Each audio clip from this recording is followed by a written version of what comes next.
아멘. 할렐루야. 반갑습니다. 우리 앞뒤 옆을 보시고 주님의 사랑으로 인사들 나눕시다. 사랑합니다.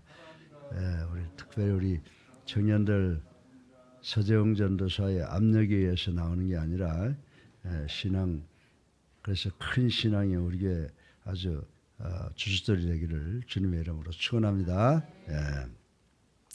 우리가 성경 말씀을 볼 때마다 이 말씀을 감사하고 또 이 말씀을 우리의 삶에 적용해야지 형식적으로 말씀을 그저 읽고 끝나면 아무 소용이 없습니다. 4월 9일이 무슨 날이에요? 4월 9일이 부활절이죠. 그리고 지금 우리가 이제 사순절이라고 기념을 하는데 지금 이 뭐 대림절, 사순절 이런 것을 불러서 만들어서 부르는 교회가 천주교가 그렇게 많이 하죠. 근데 이제 우리는 과거에는 그런 걸 별로 안 하고 그냥 성경 따라서 열심히 믿었는데 요즘엔 뭐 성탄, 뭐 대림절, 사순절 뭐 그런 걸 많이 강조를 하는데 지금 우리가 사순절이 시작되고 있습니다. 근데 우리가 사순절이라고 하는 것을 기념하면서 제일 먼저 생각되는 게 뭐예요? 사순절과 직결되는 게 뭐예요? 예수 그리스도의 죽음을 예비하는 그런 기간이기 때문에 여기서 우리가 이 오늘 읽은 본문 말씀과 직결되는 것을 볼 수가 있어요. 우리가 사순절 그러면 예수를 그리스도로 살아계신 하나님의 아들로 믿고 거듭나면 우리가 성도가 되죠. 또 성도가 되면 우리에게 사명이 주어지는데 그 사명이 뭐예요? 증인으로서의 사명이 있다라고 하는 것을 깨닫게 돼야 된다라고 하는 것입니다. 그런데 오늘 이제 우리가 사도행전 3장에 보면 그 증인에 대한 이야기가 많이 나오지만 특별히 15절에 보면 우리가 이 일의 증인이로다라고 하는 말씀이 있습니다. 그럼 뭘 우리가 증언하느냐? 근데 이것은 사순절이나 어떤 특별한 기간을 정해놓고 우리가 증인이 되었다가 그 사명을 내려놓는 것이 아니라 우리가 예수를 나의 구주로 살아계신 하나님의 아들로 믿고 영접하고 세례받아서 성도가 되면 이 증인의 사명은 우리가 예수 그리스도께서 오실 때까지 우리에게 주어지는 영구한 그 사명이라고 하는 것을 알아야 된다라고 하는 것입니다. 그럼 우리가 무엇을 증거해야 됩니까? 예수 그리스도의 사역과 예수 그리스도의 죽음과 예수 그리스도의 부활을 우리가 증언을 해야 된다라고 하는 것을 마음속 깊이 간직해야 돼요. 예수 믿으면서 나는요 예수 믿으라고 말해본 적이 없어요. 사람들이 내 행동을 보면 믿을까 안 믿을까 결정할 거 아닙니까? 그거 틀린 말이에요. 우리는 입으로 예수를 믿고 구원받으세요. 예수님 우리의 구세주이십니다. 살아계신 하나님의 아들이십니다. 예수님 우리를 위해서 십자가에 달려 돌아가시고 장사 지내시고 부활하시고 승천하셨습니다. 이제 예수님께서 우리를 구원하시기 위해서 오실 것입니다 라고 하는 이 복음을 우리가 늘 입으로 우리 주변에 전할 수 있는 우리가 되어야 될 줄로 믿으시기 바랍니다. 그래서 증인 그러면 우리가 뭘 생각해요? 법정을 생각하게 되죠. 저도 사실 다 늙어서 법정에 많이 끌려다녔는데 처음에 그 법정 증언할 때 하는 그 모든 그 형식이 별거 아닌 줄 알았는데 굉장히 무섭더라고요. 법정에 갔더니 증인이 증언대 딱 올라가면요 손을 들고 뭘 읽어요. 제일 먼저 해야 하는 절차가 뭐냐면 위증하지 않겠습니다. 내가 만약 위증을 했을 경우에 그 위증에 상응하는 처벌을 받을 것에 대해서 서약합니다 라고 이렇게 먼저 그 증언대에 올라가서 서약하는 것을 제가 여러 번 지금 보고 있습니다. 근데 우리가 성경을 보면은 이사야서 44장 8절에 보면 구약시대에 이스라엘 백성들은 뭐예요? 누구의 증언이에요? 증인들이에요. 이스라엘 백성들은 선민이기 때문에 하나님에 대한 증언을 하는 증인의 사명을 갖고 있었다고 이사야서 44장 8절에 이야기를 해주고 있습니다. 그렇기 때문에 이스라엘 백성들이 우상 숭배에 빠지는 것은 스스로 하나님의 증인되기를 거부하는 무서운 죄를 짓는다라고 하는 것을 우리는 생각해 볼 수가 있습니다.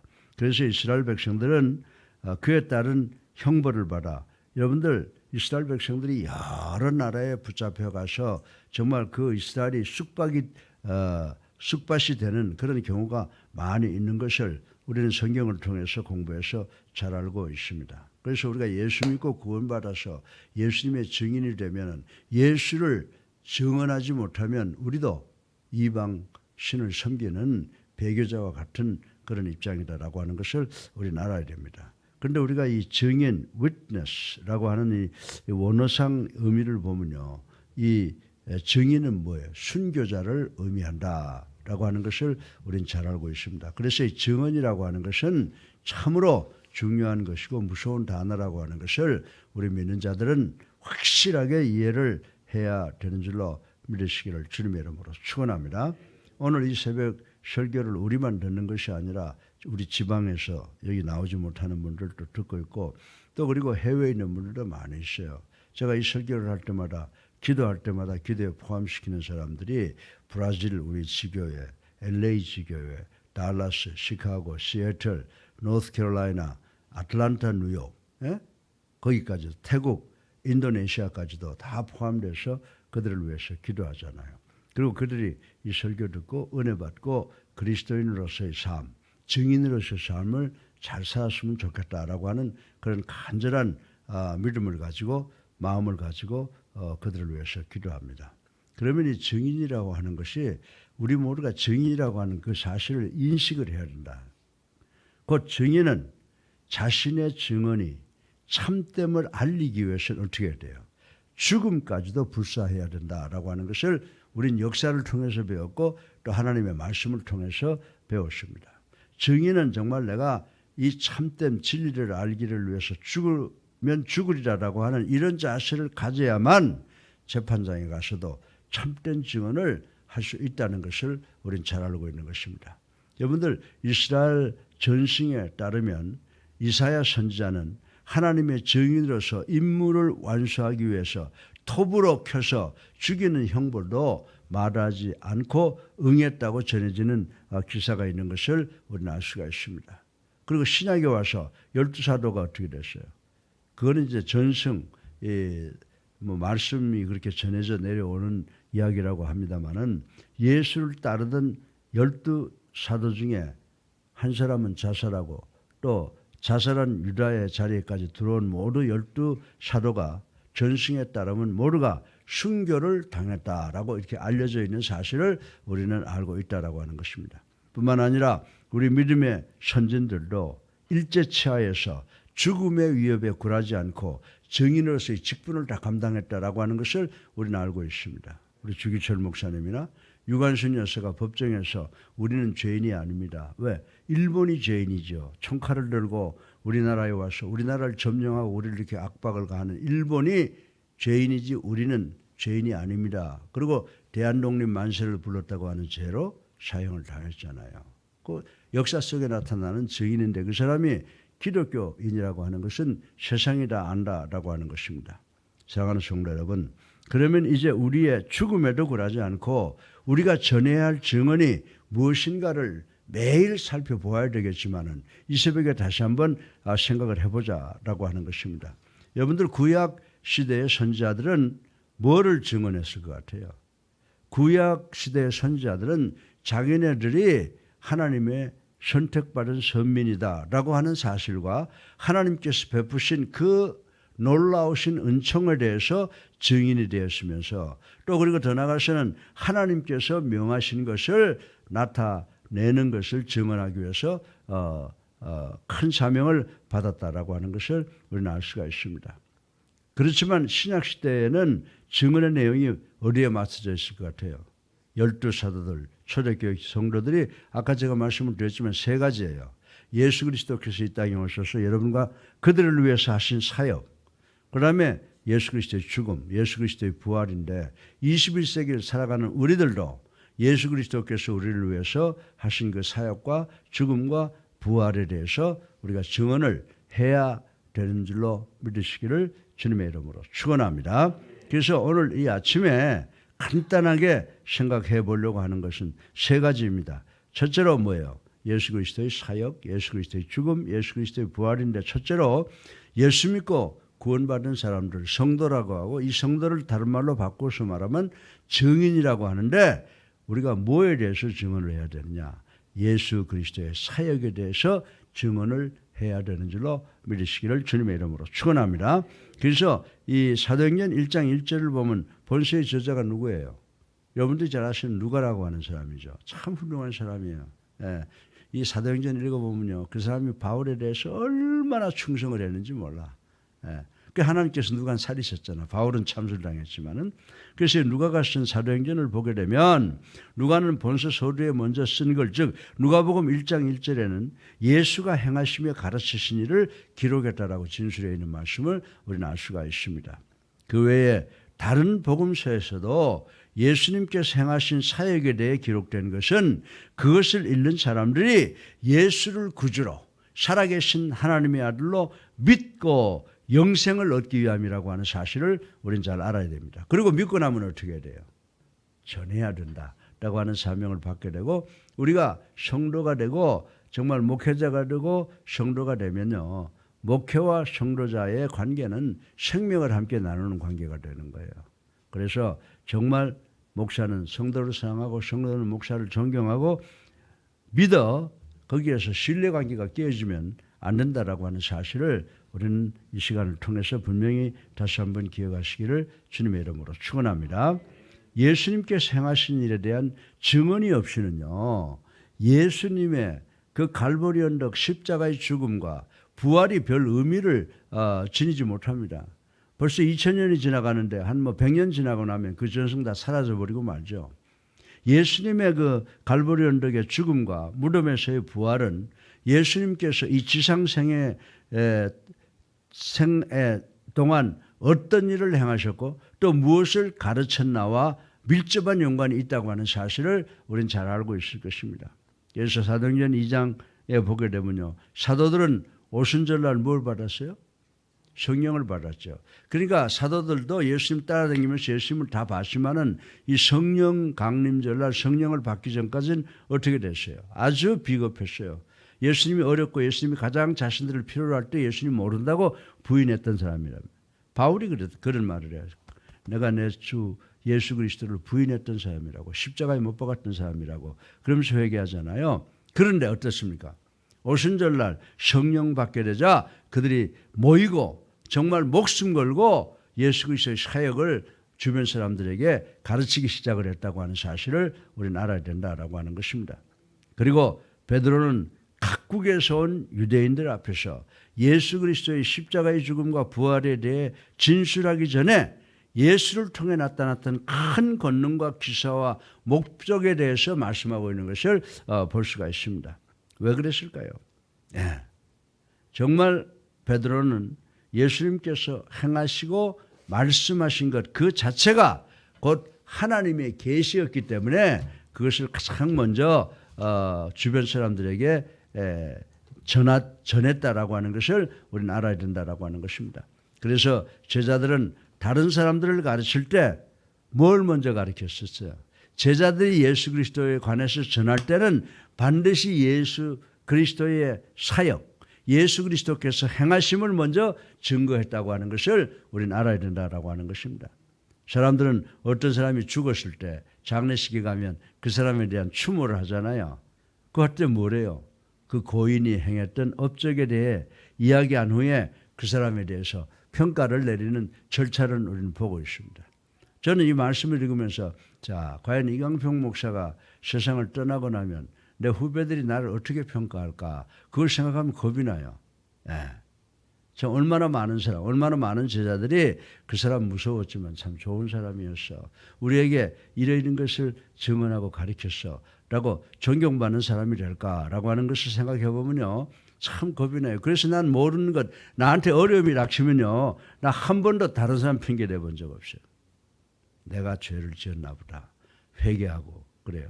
예. 제가 지갑을 잃어버렸는데 그것도 내가 제일 먼저 생각한 게 뭐냐면 내 실수로 지갑 잃어버렸는데 혹시 그 사람 지갑 얻어가지고 어려움 당하면 안 되니까 너무 과하게 하지 마세요. 내가 경찰에다 그렇게 부탁을 했는데 그 사람 내 지갑 찾은 거 CCTV로 다 주실 알았는데도 그 안 자기는 돈이 한 푼도 없다는 거예요. 엄청난. 이게 어떻게 지갑에 돈이 한 푼도 없어요. 거기 상당히 많은 공금이 들어 있었는데 참 그래서 어려움을 당했는데 세상이 참 무서운 세상이구나라고 하는 것을 느껴요. 사랑하는 성도 여러분, 여러분도 예수 믿고 이제 구원받아 성도가 됐으면 여러분에게도 그 증인의 사명이 있는 줄로 믿으시기 바랍니다. 그래서 사도들도 예수의 죽으심과 부활에 대해 증언하시기 위해서 반드시 예수께서 어떤 일을 행하셨는지 정확하게 알려야 되는데, 우리 모두도 먼저 예수 그리스도가 여러분과 나를 위해서 역사를 통해서 모든 사람들을 위해서 하신 그 사역을 정확하게 목숨 걸고 증언할 수 있는 우리가 되어야 될 줄로 믿으시기를 주님의 이름으로 축원합니다.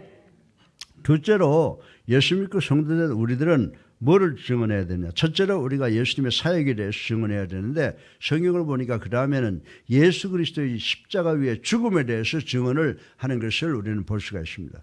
그래서 본문의 베드로는 유대인들이 예수를 어떻게 죽였는가에 대해 설명한 후에 그들이 생명의 주인이신 예수 그리스도를 죽였음을 담대하게 전했다라고 하는 사실인 것입니다.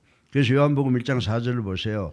예수님은 뭐라고 말씀했어요? 내가 생명이라고 말씀하셨어요.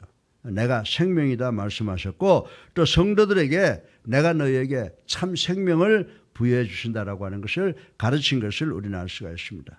예수님께서 생명의 주로서 증명될 수 있는 것은 단순히 말로만은 불가능하다라고 말씀을 드릴 수가 있습니다. 여러분들, 법정에서 피고가 자신의 진술이 정당함을 입증하기 위해서는 반드시 증거와 증인이 있어야 하듯이, 제자들도 예수가 생명의 근원이심을 입증하기 위해서는 증거가 있어야 한다라고 하는 사실을 우리는 생각할 수가 있습니다. 그 중에 하나는 처음 말씀드린 예수 그리스도의 사역에 대한 증언이 있었으며, 두 번째는 뭐예요? 두 번째는 갈보리 언덕 십자가에서 예수님께서 머리에는 가시관을, 손과 발에는 대못을, 옆구리에는 창을 받아서 물과 피를 다 쏟고 돌아가신 그 십자가의 죽음에 대해서 증언을 했다라고 하는 것입니다. 예수 그리스도의 죽으심은 곧 죄인된 역사 속에서 오고 가는 모든 인간들과 유사한 죽음이 아님을 입증함으로써 베드로는 예수님께서는 생명의 주인이시라고 하는 것을 부각을 시켰다라고 하는 것을 우리는 알아야 된다라고 하는 것입니다. 그래서 베드로는 예수 그리스도께서 거룩하고 의로운 자의 죽음을 진술했다는 것이에요. 그게 14절의 말씀이에요. 예수 그리스도는 우리 인간들과 같은 모습으로 좀 참혹하게 죽었지만은 죽지 않아도 될 의인이 우리 인간들의 죄를 위해서 돌아가셨다라고 하는 것을 진술했다라고 하는 것입니다. 아마도 베드로의 증언을 듣는 사람들은 예수의 그 십자가의 죽음을 이사야서 53장 메시아의 고난과 연결시켜서 생각했을 거라고 생각해요. 이사야서 뭐라고 했습니까? 예수님께서 누구 때문에 고통당하셨어요? 여러분과 나 때문에 고통당했다. 예수님께서 누구 때문에 들어가셨어요? 여러분과 나의 죄를 해결하기 위해서 십자가에서 돌아가셨다고 예언한 것. 그것을 아마 베드로의 그 설교를 듣는 사람들은 이사야서와 그렇게 연결을 시켰을 것이다 라고 생각할 수가 있는 것입니다. 베드로가 예수 그리스도의 갈보리 언덕 십자가의 죽으심에 대해서 진술한 것은 왜요? 부활을 말씀하시려면 어떻게 해야 돼요? 그 부활을 먼저 있었던 십자가의 죽음을 자세하게 설명을 하고 그것을 믿게 해야지 부활이 효과적으로 설계가 될 수 있었기 때문에 베드로는 예수 그리스도의 죽음에 대한 것을 잘 이야기하는 것을 통해서, 진술을 통해서 부활에 대한 그 스토리를 더욱 강조시켜주는 효과를 지닐 수 있었다고 하는 것을 우리는 알 수가 있습니다. 그래서 우리도 21세기의 우리 성도들도 항상 예수님께서 우리를 위해서 하신 사역과, 그리고 예수님께서 우리를 위해서 돌아가신 그 갈보리 언덕 십자가를 진실하게 정확하게 효과적으로 증언할 수 있게 준비되어야 되는 줄로 믿으시기를 이 시간 다시 한번 꼭 기억하시는 여러분 되시기를 주님의 이름으로 축원합니다. 세 번째로 마지막으로 예수 믿고 구원받은 우리 성도들은 예수님의 사역과 예수님의 갈보리 언덕 죽음을 진술해야 되겠지만은 세 번째 마지막으로는 뭘 할까요? 예수 그리스도의 부활에 대해서 증언해야 되는 줄로 믿으시기 바랍니다. 베드로의 증언은 여기서 절정 클라이막스를 이룹니다. 예수께서 부활하지 아니하셨다면 성도의 믿음은 헛되며 거짓일 뿐만이 아니라 아니라 베드로는 거짓말하는 사람이거나 정신병자로 취급받을 것이다 라고 하는 것을 이야기한 것을 우리는 읽어볼 수가 있습니다. 그러나 예수 그리스도는 부활하심으로 당신 자신이 이 온 세상에 살고 있는 모든 인간들 생명의 주인이심을 스스로 입증하셨다고 하는 사실을 우리는 깨달아야 되겠다라고 하는 것입니다. 그렇기 때문에 베드로는 이 사실을 전하지 않을 수 없었던 것이며 이 사실이 오늘 본문의 핵심을 이루게 되는 것이라는 사실을 우리는 반드시 깨달아야 되는 줄로 믿으시기를 주님의 이름으로 축원합니다. 기독교는 바로 예수 그리스도의 부활 사건에 그 근거를 두고 있다는 사실을 우리는 알아야 됩니다. 이 사실을 알고 있던 유대 교권자들은 어떻게 했어요? 유대 교권자들은요, 로마 병사들을 돈으로 매수를 해서 예수의 제자들이 예수의 시체를 훔쳐간 후에 거짓 증거를 하고 있는 것으로 만들려고 시도했다고 하는 것 우리가 다 잘 아는 사실이라고 하는 것입니다. 사랑하는 예수님께 성도 여러분, 불의는 진리를 이기는 줄로 믿으시기 바랍니다. 역사 속에서 이런 사건이 많아요. 여러분이 잘 아시는 갈릴레오가 중세 교권주의자들의 협박에 못 이겨서 거짓으로 자신의 주장인 지동설을 철회했지 않습니까? 지구가 그 당시 넓적에서 그냥 서 있는 건 줄 알았는데 이 갈릴레오가 지구는 둥글다, 지구는 돌고 있다라고 하는 것을 지동설을 이야기했을 때 교권주의자들이 화형을 시키려고 그러니까 내 말이 틀렸다고 그러면서 나오면서 지구는 지금도 돌고 있어 그랬는데 어떻게 했습니까? 후에 역사가 과학이 이 지동설이 진리인 것이 입증된 것처럼 여러분들 세상 사람들이 예수 그리스도의 부활이 거짓이라고 주장해도 여전히 그것은 진리고 예수 그리스도께서 이제 재림하실 때 그 사실이 진리로 온 세상에 나타나게 되는 줄로 믿으시기를 주님의 이름으로 축원합니다. 예수 그리스도의 증인은 예수의 삶을 전하는 자들이라고 하는 것입니다. 증인이 누구예요? 예수를 만나보고 예수의 말씀을 귀로 들은 사람들이에요. 그래서 증인은 예수를 만났으며 예수님께서 하시는 일들을 목격했으며 십자가에서 죽으시고 부활하신 모습을 직접 목격한 사람들인 줄로 믿으시기를 주님의 이름으로 축원합니다. 그러면 목사님 우리는 2000년 전에 있던 사건 보지도 듣지도 못했는데 우리가 어떻게 예수님을 전합니까? 이렇게 말하지 않습니까? 예수님 당시에 살지 않았던 우리들은 과연 어떻게 예수 그리스도의 증인이 될 수 있습니까? 우리는 성경이라고 하는 하나님의 말씀이 있는 줄로 믿으시기 바랍니다. 우린 성경의 증언을 토대로 성경을 통하여 정말 성령을 통하여 2000년 전에 예수님을 만날 수 있었는 줄로 믿으시기 바랍니다. 그렇기 때문에 우리는 예수님의 제자들과 동일하게 예수님의 증인이 될 수 있다고 저는 또 여러분은 확실하게 믿는다라고 하는 것입니다. 그리고 우리는 성경과 성령을 통해서 만난 그 예수 그리스도를 세상에 전하는 우리가 되어야 된다고 하는 것을 확실히 믿는 여러분 되시기를 주님의 이름으로 축원합니다. 예수를 만나지 못한 사람은 결코 예수님의 증인이 될 수 없는 이유가 여기에 있다고 하는 것입니다. 성령을 통해 예수님을 만난 사람은 세상 사람들이 예수에 대해 증언하지 말라고 위협할지라도 증거하지 않고는 견딜 수 없는 심정을 갖게 된다는 것을 우리는 잘 성경을 통해서 알고 있는 것입니다. 이처럼 언제 어디서나 예수를 자랑하며 선전할 수 있는 증인이야말로 진정으로 성령을 체험한 사람이요 예수를 만난 사람인 줄로 믿으시기를 주님의 이름으로 축원합니다. 예수를 3년 동안 따라다녔던 가룟 유다가 왜 예수님을 배반하고 팔았어요? 그가 인간 예수를 만났지만은 하나님이신 예수 그리스도를 만나지 못했기 때문인 줄로 믿으시기를 주님의 이름으로 축원합니다. 오늘 이 자리에 계시는 여러분, 또 지방에 있는 분들, 해외에 계시는 이 방송을 보시는 모든 분들은 정말 예수님을 인간으로서만 만나지 마시고 하나님이신 예수님을 만나셔서 예수의 이 사건을 온 세상에 전하고 예수의 죽음과 예수의 부활을 전하는 증인들이 되시기를 주님의 이름으로 축원합니다. 살아계셔서 우리의 삶을 주관하시는 만복의 근원 되신 아버지 하나님, 저희들 축복하셔서 성경 말씀을 하나님의 말씀으로 믿는 증인들이 되게 하여 주시옵소서. 그리하여 우리도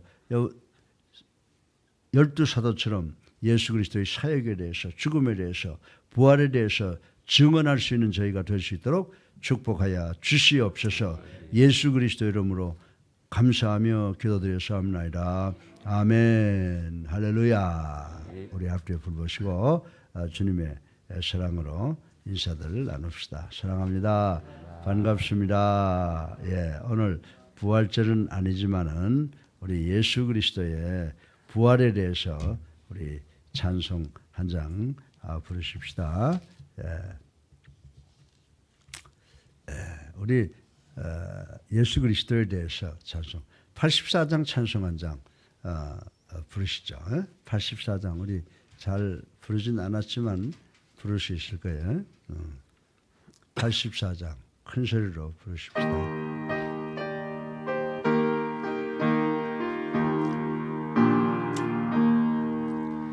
온 세상이 캄캄하여서 참빛이 없었더니 그 빛나는 영광 나타나 온 세상 빛이었네. 영광 영광의 주, 영광 영광의 주, 밝은 그 빛 내게 비추었네. 영광 영광의 주, 영광 영광의 주, 이 세상에 빛은 오직 주 예수님. 주 말씀을 믿는 사람은 그 마음이 시원하고 주 명령을 준행하는 자 그 길이 환하겠네. 영광 영광의 주, 영광 영광의 주, 밝은 그 빛 내게 비추었네. 영광 영광의 주, 영광 영광의 주, 이 세상에 빛은 오직 주 예수님. 제 가운데 사는 사람은 그 눈이 어두워도 그 죄악을 씻는 날에는 그 눈이 밝아지네. 영광 영광의 주, 영광 영광의 주, 밝은 그 빛 내게 비추었네. 영광 영광의 주, 영광 영광의 주, 이 세상에 빛은 오직 주 예수님. 우리 주여 세 번 합니다. 저여 저여 저여